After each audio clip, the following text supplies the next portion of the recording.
Magandang gabi, Pilipinas. Isa sa pinakamahalagang kapangyarihang naibibigay ng demokrasya sa mga mamamayan ay ang pagkakaroon ng pagkakataong magluklok ng mga bagong pinuno sa ating bansa.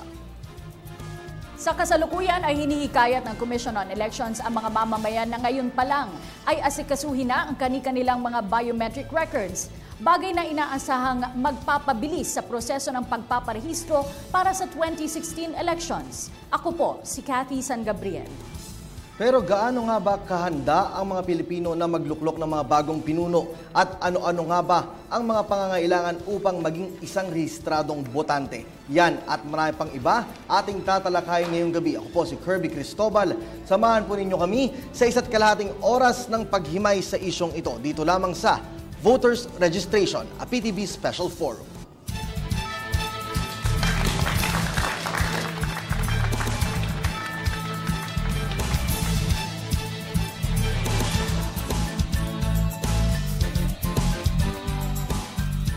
Pinapaalalahanan ng Commission on Elections ang publiko na magparehistro para sa paparating na eleksyon sa taong 2016. Ayon sa Republic Act No. 8189, patuloy na tatanggap ang COMELEC ng mga aplikante sa pagrerehistro mula ika-6 ng Mayo ng taong kasalukuyan hanggang sa ika-31 ng Oktubre ng susunod na taon. Ito'y upang maging mas maayos ang mga listahan ng mga botante sa pinaghahandaang national at local election 2016. Hinimok din ng COMELEC na maging ang mga dating botante ay magparehistro dahil sa biometrics. Hindi umano makakaboto ang walang biometrics. Kasabay ng paghahanda ng COMELEC sa gagawing halalan, dinidinig pa rin sa Senado ang budget na isinusulong para rito. Aabot ito sa 16.6 billion pesos na lubhang mas malaki kumpara sa mga nakalipas na halalan. Nakasaad naman sa budget proposal na ang pondong ito ay nakalaan sa mga bagong kagamitan tulad ng PCOS machines na nagkakahalaga ng 70,000 piso kada makina. Sa halos 1.5 taon bago dumating ang eleksyon, gaano nga ba kahanda ang COMELEC para rito? Paano masisiguro ng COMELEC na tugma ang biometrics ng bawat botante? Ano pa ang paghahandang dapat pagtuunan ng pamahalaan? At sapat na nga ba ang kaalaman ng mga botante sa prosesong ito? Muli, sama-sama nating himayin at talakayin ang mainit na issue dito lamang sa Voters Registration, a PTV Special Forum.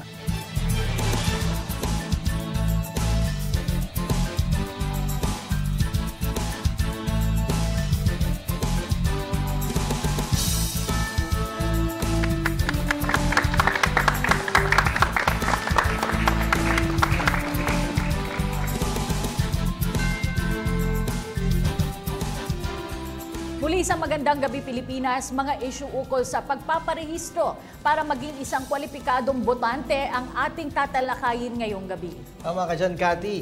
Dahil syempre, ang kahandaan ng ating bansa para sa 2016 national elections, kaugnay na rin syempre yung pag-update din sa mga biometric records ng ating mga kababayan. At hindi lamang yan, tatalakayin din natin ng iba pang mga isyong may kinalaman sa eleksyon. Marahil marami sa ating mga kababayan ang nagtataka. 2016 pa yung eleksyon. Bakit kailangan bigyan na natin ng pansin ngayon pa lang? Oh, with that, syempre, mas maganda, mas mabilis. I-welcome na natin yung ating mga bisita ngayong gabi. Alright? Kasama po natin tagapagsalita ng Commission on Elections, Director James Jimenez. Ang susunod po, galing naman po sa National Citizens Movement for Free Elections or NAMFREL, si Eric Jude Alvia. At syempre, kung mayroong mga issues o mga problemang may kinalaman sa eleksyon, sila yung unang-unang nakakakita niyan, ang mga grupo. Kaya kasama po natin, Head Teacher 3 ng Culiat High School, Division of Quezon City, Ginoong Ferdinand Contillo. Good evening po. At katabi naman ni Sir Ferdinand, mula na isa namang Business Technology Analyst, si Sir Jerry Liao. Magandang gabi. At mula naman po sa UP Center for Integrative and Development Studies, Executive Director, Dr. Edna Co. Good evening. At syempre, kailangan natin malaman yung mga legal impediments, Cathy. So kasama natin isang legal practitioner, Attorney Cynthia Rojas. Magandang gabi po sa inyong lahat. Alam mo, Kirby, marami sa ating mga botante ay galing sa kabataan o youth sector. At marami rin yung mga first-time voters. Kaya alamin natin kung ano yung mga sentimiento nila sa darating na halalan. Kasama natin EVP ng National Alliance of Youth Leaders, Tricia Rojas. Good evening. Alright, medyo maganda-ganda ang ating tatalakayin ngayong gabi. Kati, umpisa na natin kay Director James Jimenez. Sir, kamusta po ang update ngayon sa naging talakayan po sa Senado kaugnay po nung budget po natin for the national elections? Well, maganda naman doon sa Senado na ipasa na sa plenaryo yung ating budget. I'm sorry, naipasa na sa plenaryo. Ibig sabihin, tapos na siya sa komite. Sa susunod na hakbang natin dyan, didepensahan natin sa plenaryo. Yung sa House naman, sa Kamara, itong linggo lang lalabas yan from the House. No? Pero overall, mukha namang maganda yung tinatakbo ng budget natin and mukhang makukuha naman natin yung at least malaking bahagi nung hinihiling ng COMELEC. Director Jimenez, 16 billion, humigit kumulang, 16 billion pesos po ang hinihiling ng COMELEC. At marami po yung mga senador na tila nabigla po kung bakit ganong kalaki. Gayong 2016 pa yung halalan. Maaari niyo po bang ipaliwanag sa ating mga manonood? Well, kaya po ganong kalaki yun dahil yung mga preparasyon natin para sa 2016, ngayon natin sisimulan. No? Halimbawa, yung pagbili ng makina para sa halalan. Hindi naman natin hihintayin yung 2015 para gawin yan. Ngayon pa lang magsa-start na tayo ng bidding. So kailangan ngayon na nasa atin na yung pera. Kasama yan sa, I think, orderly planning, no? At saka yung really forward-looking dapat yung ating pagpaplano para hindi tayo nagigipit sa oras later on. Okay. Ako naman, Kati, may katanungan lang kay Sir Eric Alvia. Sir, kamusta po ang preparation ng NAMFREL? Ngayong mahaba-haba pa po itong tatakbuhin natin, almost 2 taon pa po yung paghahanda. Kamusta po ang preparation natin? Gaano po tayo kahanda at gaano po natin pinaghahandaan itong national elections?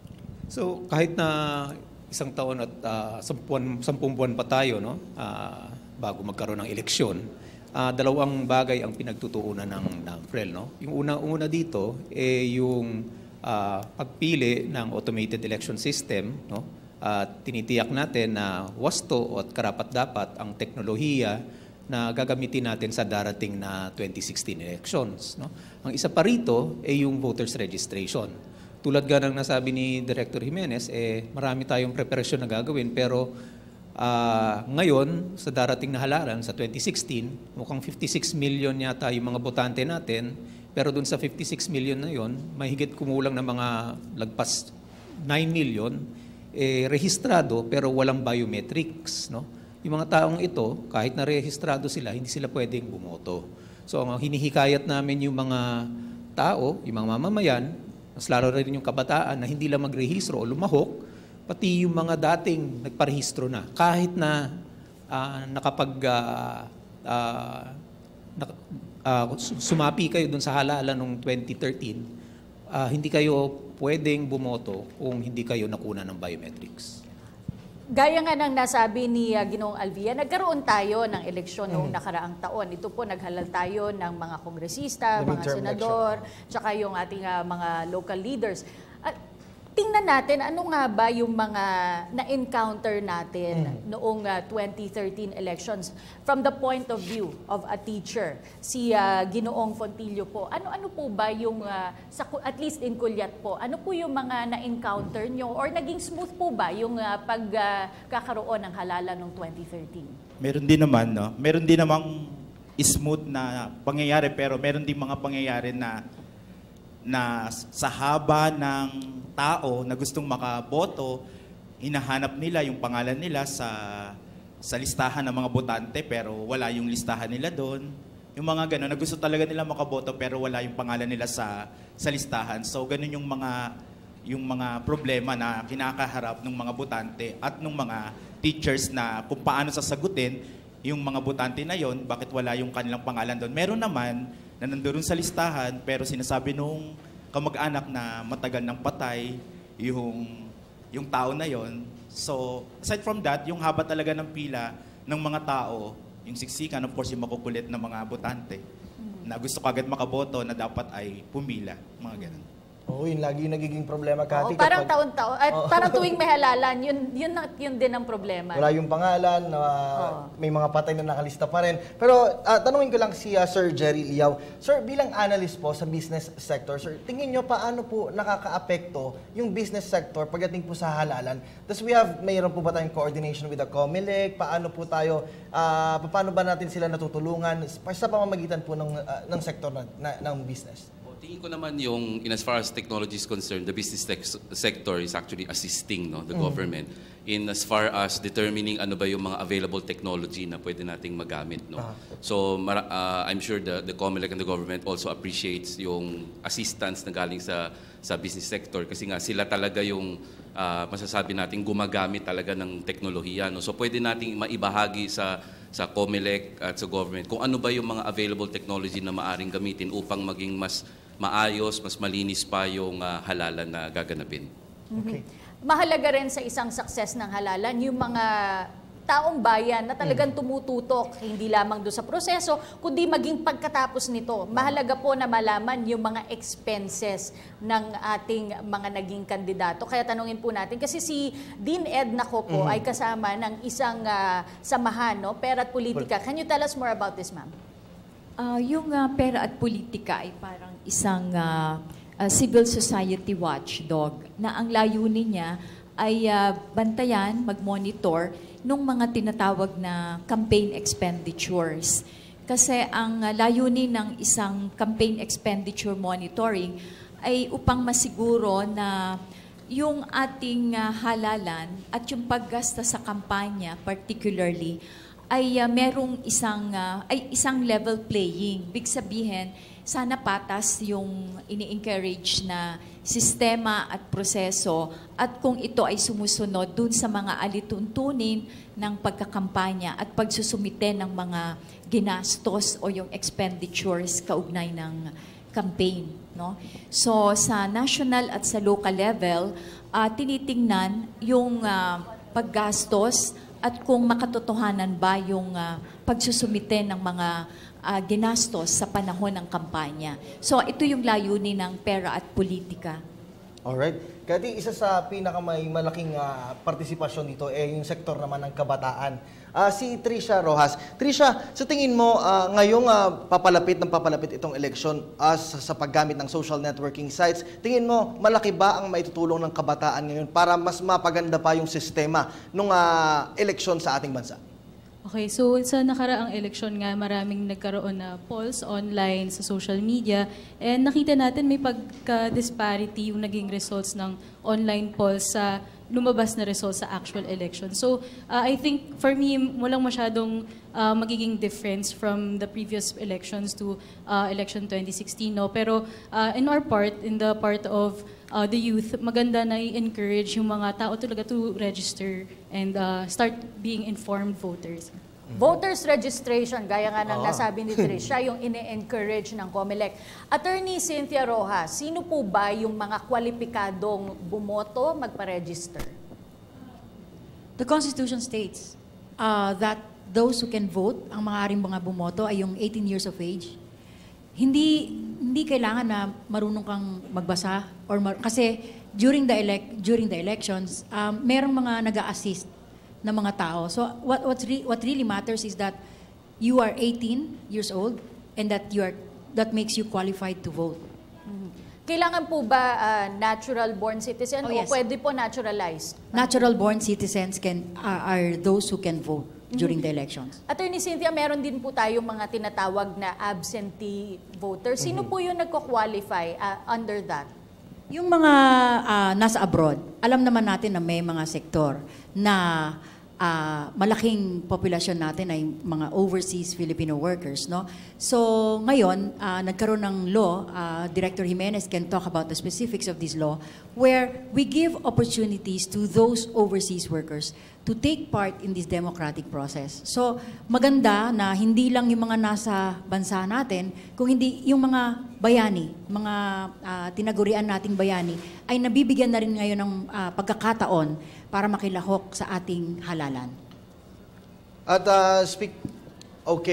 may mga tanong naman, Cathy, mula sa sektor Alright, mula sa ating mga estudyante, ang tanong mula kay Lizelle Abulatano. Si Lizelle, may tanong?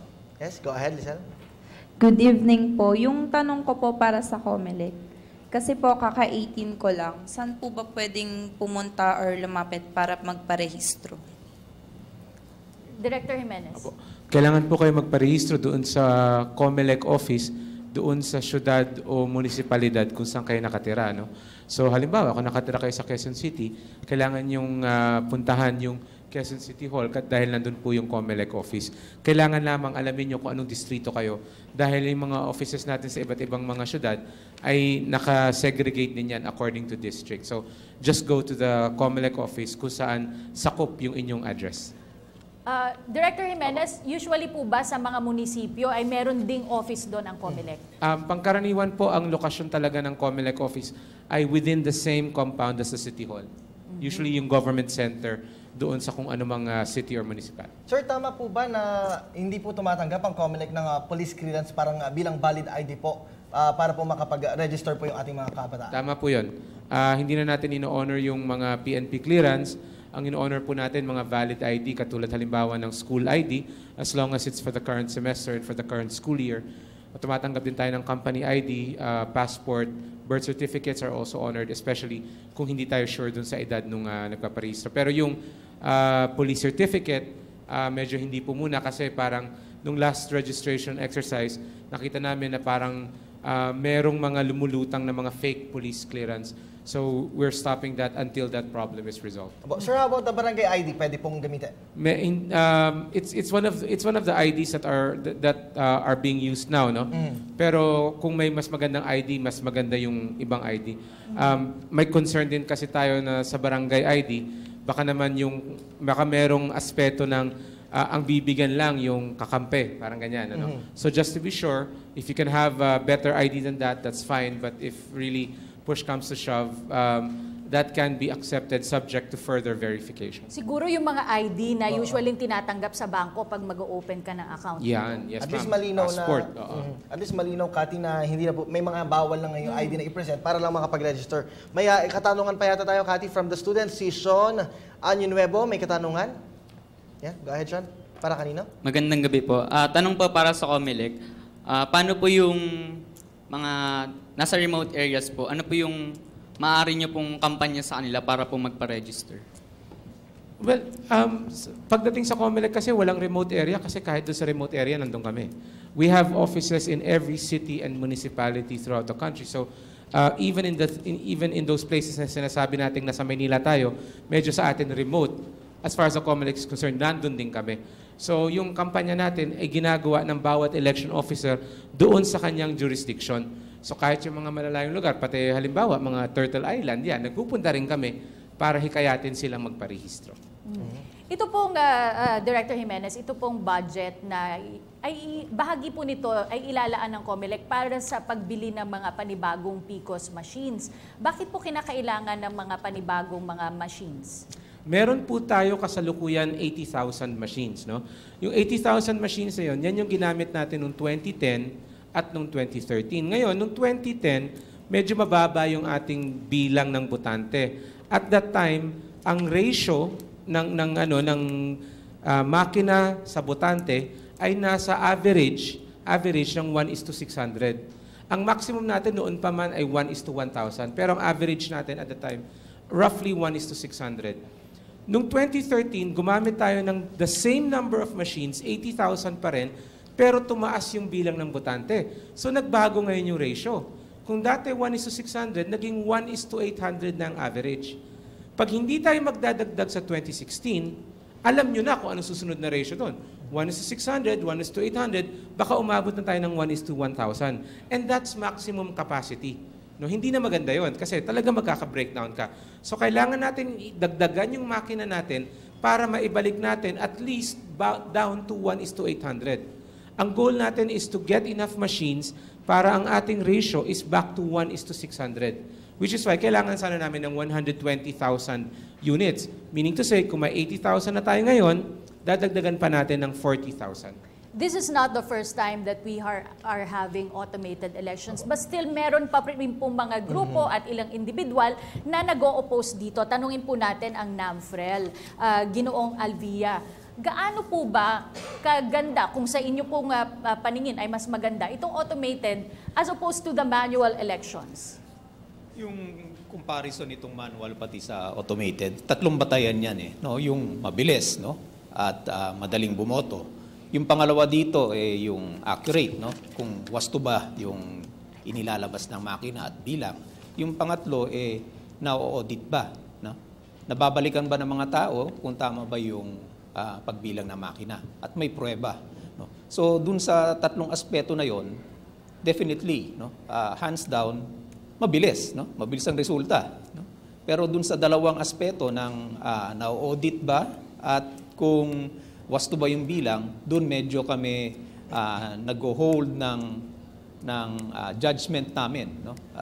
Kaya nga, pinapabalik ulit natin na maraming mga kaso nga na lumalabas na tinututulan, no? Yung paggamit nitong makina na to o kaya automation. So ngayon, kasalukuyan, may hearing yata yung Senado, pati sa Kongreso, pati kasama na rin dito yung COMELEC, pati yung kanilang advisory council para pag-usapan kung ano talaga ang wastong teknolohiya at pamamaraan ng paggamit ng automation. Issue pa rin patungkol sa darating na halalan at maging sa pagpaparehistro sa pagbabalik po yan ng PTV Special Forum.